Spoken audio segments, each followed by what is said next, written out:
নমস্কার বন্ধুরা, জিএচি কিচেন চ্যানেলে সবাইকে স্বাগত। প্রতিদিনের মতো আজকেও নতুন একটা রেসিপি নিয়ে আপনাদের সামনে চলে আসলাম। তো আমি আজকে রান্না করব ডিম দিয়ে খুব স্বাদের একটা রেসিপি। তো প্রথমে আমি ডিম আর আলু একসাথে সেদ্ধ করে নেব।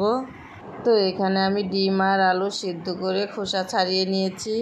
এবার ডিমগুলো গ্রেট করে নেব। তো এখানে আমার 4টা ডিমই গ্রেট করা হয়ে গেছে। এদিকে কড়াইতে তেল দিয়েছি, তেলটা গরম হয়ে গেছে। এর মধ্যে আমি কালো জিরা ফোড়ন দিয়ে দিলাম। ফোড়নটা একটু নেড়ে চেড়ে এর মধ্যে আমি পেঁয়াজগুলো দিয়ে দিলাম। 4-5 কোয়া রসুন থেঁতো করে দিয়ে দিলাম।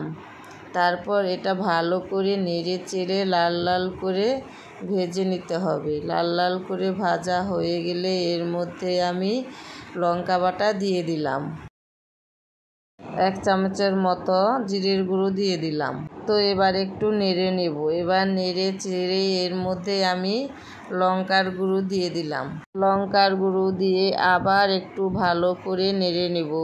নেড়ে চেড়ে এর মধ্যে আমি লবণ হলুদ দিয়ে দিলাম। লবণ আর হলুদ দিয়ে এবার ভালো করে নেড়ে চেড়ে এর মধ্যে আমি একটু জল দিয়ে দিলাম।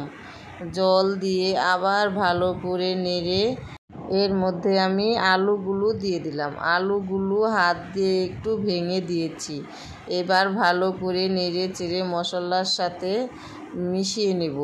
মশলার সাথে মিশিয়ে নিয়ে এরপর আমি এর মধ্যে গ্রেট করা ডিমগুলো দিয়ে দিলাম। ডিমগুলো দিয়ে ভালো করে নেড়ে চেড়ে সব কিছুর সাথে মিশিয়ে নেব।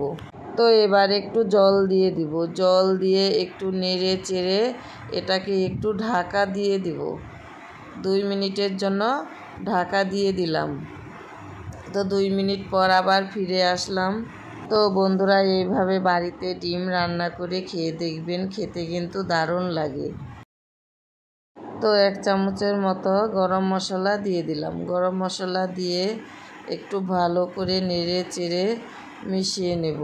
তো বন্ধুরা, আমার ভিডিওটা যদি ভালো লেগে থাকে তবে লাইক কমেন্ট শেয়ার করে দিও। আর আমার চ্যানেলে যদি কেউ নতুন এসে থাকো, চ্যানেলটাকে সাবস্ক্রাইব করে দিয়ে পাশে থেকো। তো হয়ে গেল আমার ডিমের রেসিপিটা। দেখতে কিন্তু সুন্দর হয়েছে, খেতেও দারুণ লাগবে। আজকের মতো টাটা, বাই বাই।